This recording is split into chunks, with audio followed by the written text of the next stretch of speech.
गाय को बांधना क्योंकि पाप लगता है गाय को बांधने से। गाय जितनी छुट्टी है उतना हमारा तंदुरुस्ती का आशीर्वाद गाय ही देती है। तो आप कितने बजे छोड़ देते हैं? नहीं कि उसका मालिक बनो। मालिक बनो। हम मालिक बन बैठे हाँ, हैं। हम बेटे बने गाय के, मालिक ना बने। हाँ, मालिक नहीं बनना चाहिए, हमें बेटे बनना चाहिए। बहुत बढ़िया। देखो कितना प्रेम भाव है। मैं तो पहली बार इनके यहाँ पे आया हूँ, फिर भी बहुत प्रेम भाव। ऐसा ही गोचर पहले हुआ करता होगा। हाँ था, अभी भी गोचर है, लेकिन ऐसा? हम चर गए हैं। हम चर गए, इंसान चर गया गोचर को। गायों के लिए ऐसा गोचर। रोटी गाय की कही है। और दूसरी रोटी कुत्ते की कही है हमारे धर्म में। उसके पीछे एक साइंस है। आप सब कृष्ण बन जाइए, मालिक नहीं। मालिक, ओहो, बहुत बड़ी बात। शिक्षण व्यवस्था में मांगता ही रहता है कि मुझे ये नहीं मिला, मुझे ये चाहिए, मुझे वो देने का है। तो गुरुकुलम शिक्षण पद्धति में सबका आदर, सबका सम्मान। दोस्तों, आज के इस वीडियो में आपकी मुलाकात होगी बहुत बड़े ज्ञानी और गो आधारित गुरुकुल चलाने वाले जीतू भाई से। जीतू भाई सादगी से भरे अद्भुत व्यक्ति है। आपको इनसे मिलके बहुत आनंद आएगा। दोस्तों, जंगलों से होते हुए दूर आपको दिख रहा है विश्व नीडम गुरुकुलम, और हमारी टीम वहां पहुंच गई। जो भी भाई वीडियो को पहली बार देख रहे हैं, चैनल को सब्सक्राइब जरूर करें, वीडियो को शेयर करें और कमेंट करके बताएं कि वीडियो कैसा लगा। चलते हैं, मिलते हैं, जानते हैं और ज्यादा। दोस्तों, ये है गुरुकुल पद्धति से पुराने घर बना रखे हैं जीतू भाई, जो बहुत सुंदर काम कर रहे हैं। आपसे मिलने का मौका आज आप सभी को मिलेगा। आपका गोपालन पद्धति, इनका कहना है कृष्ण की तरह, जय गौ माता, जय गौ माता, कृष्ण की तरह गौ माता को पालो, मालिक की तरह मत पालो। भाई साहब, हम सभी देखने आए हैं आपके ये बहुत सुंदर सा, देखिए यहाँ सारे काम गौ माता के आपकी कैसे रखनी चाहिए। गोबर और गौमूत्र से बनी, पूरी कुटिया गोबर गौमूत्र से। क्या बात है। सभी गौ माताओं के भी दर्शन कराए और बहुत सुंदर कुटिया बनाई इन्होंने। ऊपर बांस है, गोबर है, गौमूत्र है। अभी जो किताब पढ़ रहा हूँ ना, वो भी समाधान संभव है उसका। हाँ, समाधान संभव है, हर चीज का समाधान संभव है। तो आपको बहुत सुंदर गोमाताएं देखने को मिलेगी आज, और गोपालन आज सीखेंगे। चलिए जीतू भाई, जय गौ माता। नमस्कार भाइयों, जय गौ माता, जय गोपाल।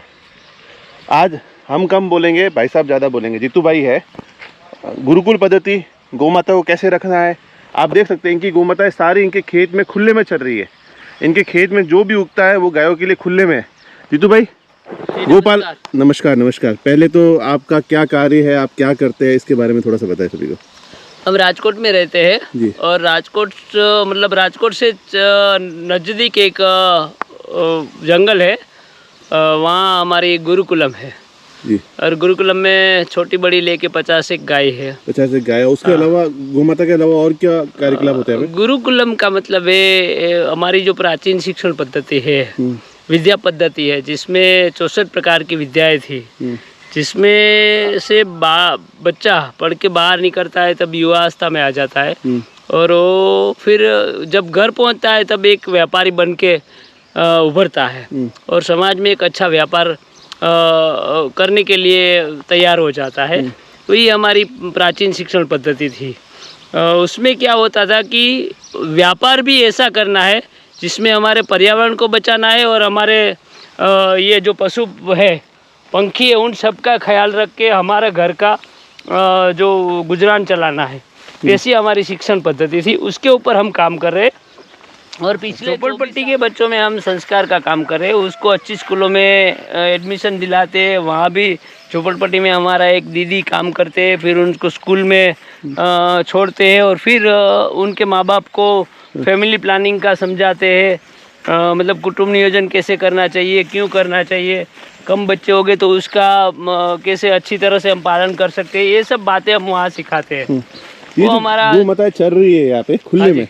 ये आप पूरे अपने खेत में ये क्या उगा हुआ है और क्या पूरा ही चराते ऐसे ही? जो गाय खाना चाहती है वो खाए। गाय को कभी बांधना ही नहीं चाहिए। हमारा जो पहले कृष्ण भगवान थे, जो ग्वाले थे, वो गाय को पूरे धन को लेके जंगल में जाते थे और वो औषधियाँ चरती थी, इसीलिए गाय को हमने माँ कहा है कि जिसका दूध अमृत समान होता है। हमारी हर एक धार्मिक विधि में पंचामृत आता है, उसमें 3 चीजें तो अपनी गौ माता की आती है। तो गाय को कभी बांधना नहीं चाहिए, गाय को खुले में ही चराना चाहिए कि उसको पता है कि उसको क्या खाना है। और सबसे बड़ी बात ये है कि गाय विदेश में तो अभी एक काउ कडलिंग सोसाइटी चलती है, जहाँ गांव के साथ रहने के लिए 1 लाख का 5,200 रुपया वो वसूल करते हैं। और हम अपनी गाय को माँ कहते हैं, फिर भी उनको खुले में वैसे ही छोड़ देते हैं कचरा खाने के लिए। कचरा खाने के लिए छोड़ देते हैं या फिर बड़े बड़े घरों में पैक करके रख देते हैं। हाँ, એટલે मतलब वो करना ही नहीं चाहिए, गाय को कभी बांधना ही नहीं चाहिए, क्योंकि गाय को माँ का है। अगर गाय को माँ को बांध दिया तो समझ लो हमारा विकास नहीं होगा, तो हम गाय को बांधते नहीं है। हाँ, हमारे पास जो गाय है वो उनके हिसाब से खाती है और अच्छा खाती है। एक हमारे गुरुकुलम शिक्षण पद्धति में ये था, गाय को माँ इसलिए कहा था कि जो गाय चरती है उसके ऊपर हम हाथ फेरते हैं, उसकी जो सूर्य नाड़ी आती है और उसके गले से हाथ फेरते, तो उसको पता चलता है कि हमारा जो मालिक है, जो हमारा दूध पीता है, उसमें क्या बीमारियां हैं। उसी की वजह से वो औषधियाँ खाती है और उसका दूध हमारे लिए अमृत, वो औषधियों से ठीक है। इसीलिए गाय को बांधना नहीं चाहिए कभी। बिल्कुल दोस्तों, आप देखोगे तो जीतू भाई बहुत सरल व्यक्ति है। ये पीछे इनका गुरुकुल है, ये गौमाता है, देखिए आप खुले में पूरा खेत के अंदर, ये इतना बड़ा खेत है, यहाँ पे पूरा खुला ही छोड़ दिया गौमाताओं को। आप देख सकते पीछे तो सारी गाय खुले में चल रही है। तो फिर खुले में चर के जो गौमाता है दूध देगी तो उनका दूध और अच्छा होगा, खुश होगी, ये अमृत ही होगा, अमृत ही होगा। हमारे धर्म में गौ माता का हर एक चीज अमृत ही कहा है। और पंचामृत जो होता है उसमें दूध, दही और घी, ये 3 चीज आती है, वो ऐसे ही नहीं बनती। गाय का जो दूध है उसमें हम छाछ डालते हैं तो मक्खन, घी बनता है, और घी से मक्खन बनता है, और मक्खन से दही बनता है। तो गाय जो खाती है ना, उसके जो अंश है वो उसमें सब में आते हैं, इसीलिए हम इनको अमृत कहा है। तो गाय को वही बांधना तो नहीं चाहिए, गाय को बांधना, क्योंकि पाप लगता है गाय को बांधने से। गाय जितनी छुट्टी है उतना हमारा तंदुरुस्ती का आशीर्वाद गाय ही देती है। तो आप कितने बजे छोड़ देते हैं इस खेत के अंदर? हमारे कभी बांधते ही नहीं है। ये सारी खरपतवार यहीं पे है। ये क्या उगा हुआ? ये घास है, घास है, इसको भी आपने लाके बीज डाल दिए इसके भी। हाँ। तो नेचुरल पूरा काऊ ग्रेजिंग।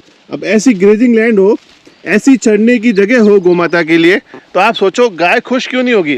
गाय माता को सिर्फ ये चढ़ने की जगह चाहिए। देखो जीतू भाई के पास सभी गौमाताएं चली आई है, अभी नंदी देवता आ गए हैं। क्या बात है, बहुत सुंदर।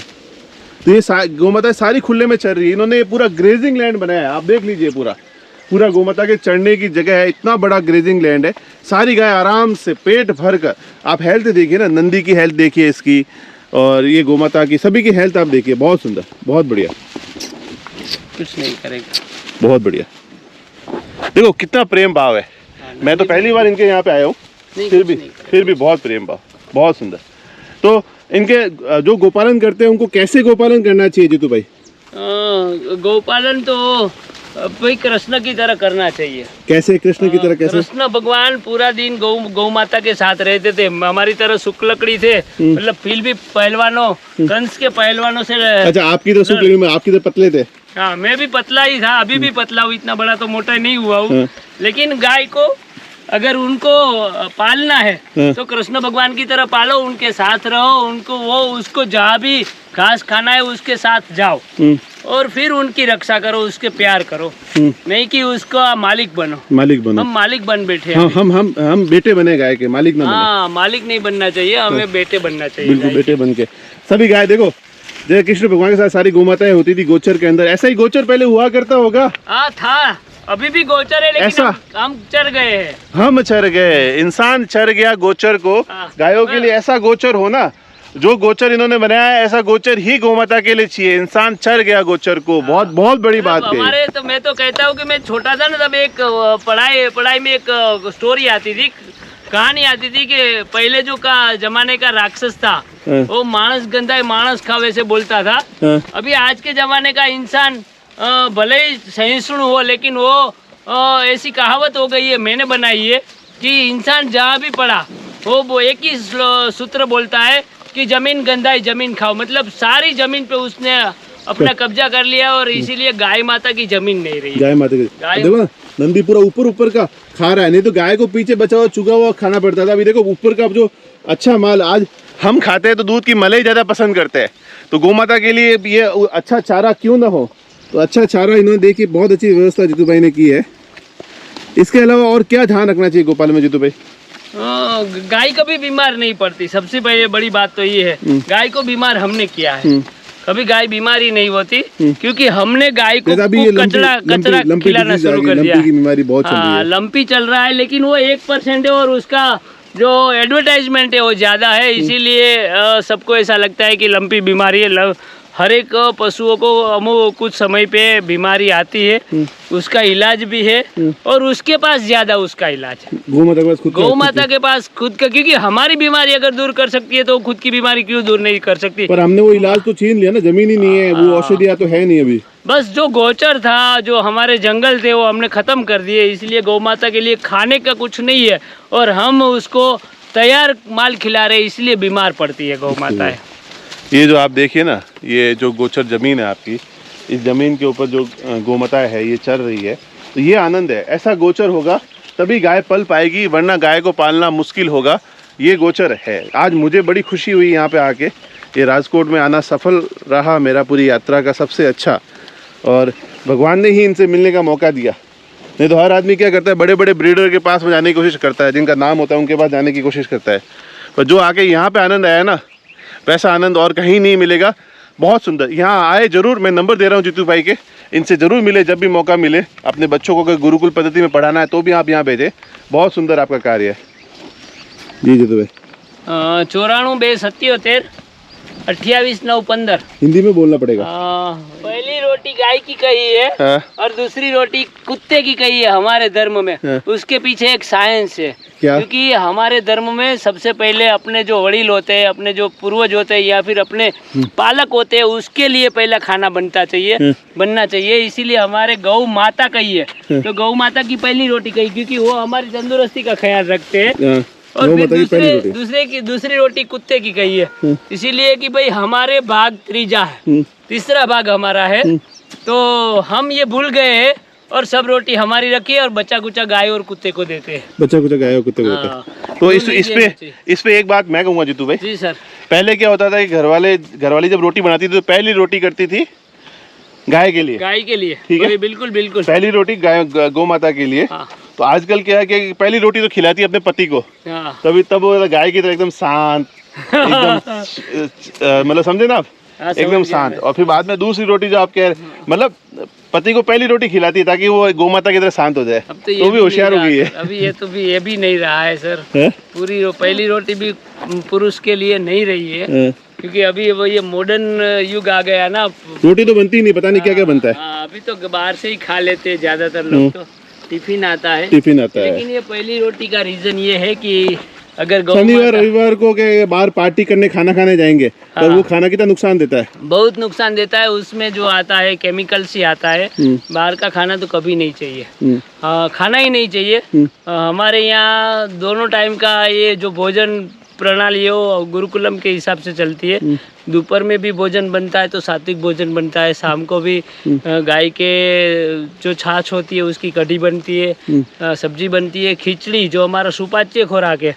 पूरे वर्ल्ड में खिचड़ी है ना सर, उसके जैसा कोई खुराक ही नहीं है, क्योंकि वो एक प्रकार की औषधि है और उससे वो सुपाच्य है, तो हमको खाना चाहिए। और हमारा शाम का भोजन मक्के की रोटी और खिचड़ी कढ़ी। और तो भाई जो गोपालन के लिए क्या क्या ध्यान रखना चाहिए, कैसे आप व्यवस्थाएं करते हैं गौ माता की, वो बताइए। गोपालन के लिए सबसे पहली बात ये है कि स्वच्छता होनी चाहिए हर एक जगह। हाँ, और उसका जो चारा होता है उसको भी अच्छी तरह रखना चाहिए।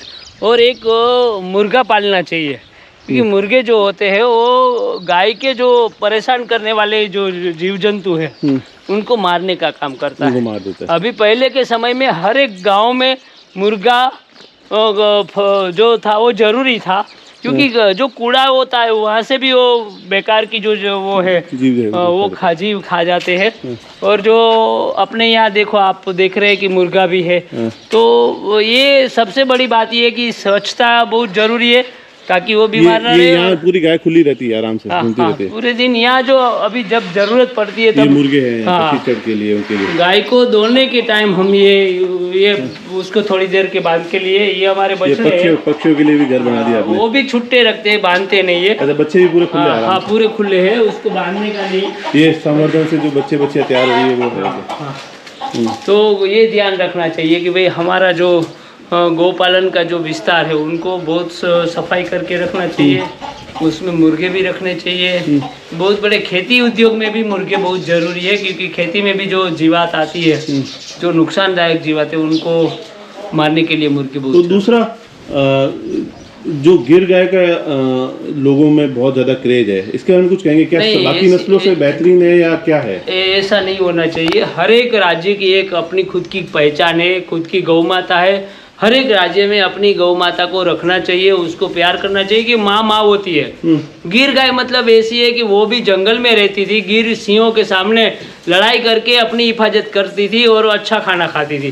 तो गिर की गाय, अगर आपके पंजाब में गिर गाय आई, राजस्थान में गिर गाय आई, तो फिर गिर गाय नहीं रहेगी, तो फिर राजस्थानी गाय हो जाएगी, फिर जो पंजाब की गाय हो जाएगी। हाँ, तो फिर हर एक विस्तार में, हर एक राज्य में खुद की गाय होती है, उसको संभाल के रखना चाहिए, उसको पाल के रखना चाहिए, उसको प्यार करना चाहिए, क्योंकि हम अपने माँ बाप को बहुत ज़्यादा प्यार करते हैं। तो ये भी अपनी माँ है।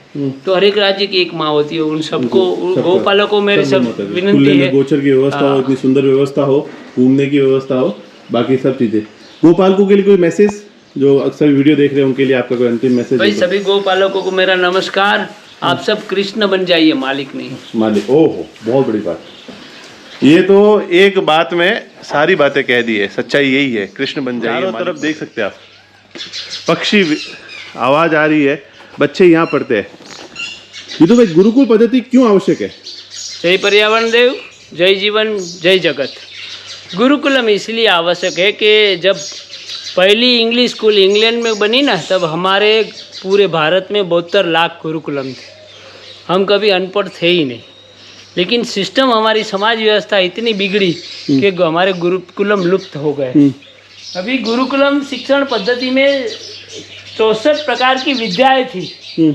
उसमें हर एक बच्चा है ने खुद व्यापारी बनता था, मांगने वाला गुलाम नहीं बनता था। और आज की शिक्षण व्यवस्था में मांगता ही रहता है कि मुझे ये नहीं मिला, मुझे ये चाहिए, मुझे वो देने का है। तो गुरुकुलम शिक्षण पद्धति में सबका आदर, सबका सम्मान और फिर अपने लिए सोचने की बात तीसरी जगह पे थी। आज बच्चा नौकरी मांगता है, ना कुछ करता ही नहीं। बच्चा पढ़ाई करने जाता है स्कूल कॉलेज इसमें, लेकिन वो डिग्री भी लेके आता है, लेकिन वो डिग्री कैसी होती चाहिए, तो उस डिग्री में सिर्फ गुलाम बनने की डिग्री होती है, फिर वो कुछ सीखता भी नहीं है।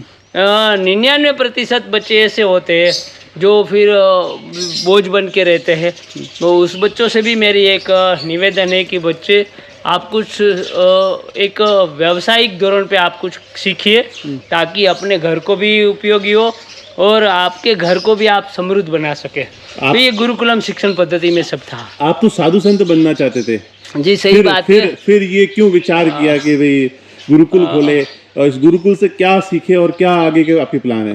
गुरुकुलम इसीलिए है कि मैं जब युवा अवस्था में था तब साधु बनने का सोचा था। हरिद्वार में भी 4-5 साल रहा और वहाँ भी अपनी धर्म व्यवस्था देखी। तो धर्म व्यवस्था तो पहले गुरुकुलम से ही शुरू होती थी, क्योंकि गुरुकुलम में समाज का पहले ध्यान रखने का है, फिर बाद में अपना ध्यान रखना है। ये नहीं हो रहा था, इसीलिए मैंने फिर वो साधु का जो अपना था परिवेश वो त्याग दिया और फिर गया कि जहाँ पिछड़े लोग रहते हैं, गरीब लोग रहते हैं, उसकी समाज व्यवस्था क्या थी। फिर उसके ऊपर बहुत काम किया।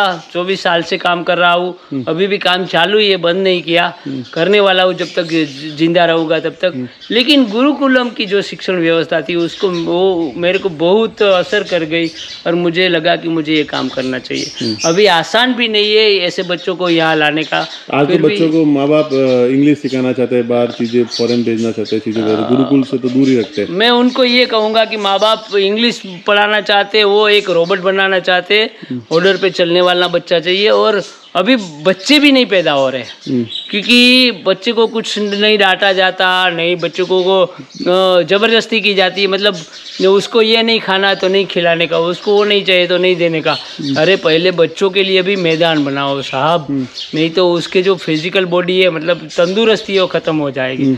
हमारे गुरुकुलम समय में मल्ल युद्ध था, तीरंदाजी थी, सब काम थे, क्योंकि जंगल में जाके लकड़ियाँ भी लाना है, गौपालन भी करना है। तो मतलब ये 64 प्रकार की विद्याएं थी। सारी चीजें बच्चे करते थे। हाँ, हर कोई काम बच्चा करता था। जापान में ये अच्छा, हाँ जापान से आप शिक्षण पद्धति लानी है तो लाओ, क्योंकि जापान में 5 साल का बच्चा स्कूल जाता है ना तो स्कूल सफाई करता है, उसकी जिम्मेदारी है। जहाँ रहो वो तो साफ करो। हम नौकर पे अभी ये आधारित हो गए कि नौकर आएगा सब करेगा, तो फिर नौकर अपना घर भी लेके जाएगा, एक समय ऐसा आएगा। सही बात। मैं भी जिस स्कूल में पढ़ा, जोधपुर में बाल निकेतन, तो हम सुबह जाते ही पहले झाड़ू निकालते थे। झाड़ू अपने कमरों का भी, बाहर जो उद्यान या जो चौक था हमारे जो खेलने का, वहाँ भी हम सफाई करते थे। तो ये चीज़ें बच्चों में डालनी बहुत ज़रूरी है। मतलब सर वो है ना, मजदूरी नहीं है, हम उनको मजदूरी समझते हैं, वो एक्सरसाइज है। एक्सरसाइज। हाँ, हमारी कसरत है जो है उसके, वो पूरी ये इनके ऊपर है कि आप झाड़ू लगाते हो, पोछा करते हो, सफाई करते हो, रोटी मतलब वो आटा गूंथते हो, वो पूरी सब एक्सरसाइज है। उसके पीछे हमारे जो गुरुकुलम के जो शिक्षण पद्धति थी उसका एक विज्ञान था। हमारा पूरा भारत की शिक्षण पद्धति है ना, वो एक विज्ञान पे बनी हुई है, नहीं कि एक गुलाम बनाने की शिक्षण पद्धति है। अब तो घर पे भी 3-4 नौकर रखते हैं। हाँ हाँ, अभी तो ये नहीं आया, सॉरी माफ़ करना, कि टट्टी साफ करने के लिए भी इंसान नौकर रखने लगेंगे, ये नहीं होना चाहिए। लेकिन हमको अगर आत्मनिर्भर बनना है, अभी जो ये अपना ये चल रहा है एजेंडा कि आत्मनिर्भर बनो, अगर हमें आत्मनिर्भर बनना है तो बैक टू 5000 होना पड़ेगा साल, क्योंकि 5000 पहले हम पूरे भारत, ये छोटा है ना अभी, तो अभी उसका 25% भी भारत नहीं है हमारे पास, तो 75% जो लुप्त हो गया, खत्म हो गया। अगर उसको जागरूक करना है तो गुरुकुल शिक्षण पद्धति अनिवार्य है, अनिवार्य है और अनिवार्य है। जय गौ माता, जय गौ माता।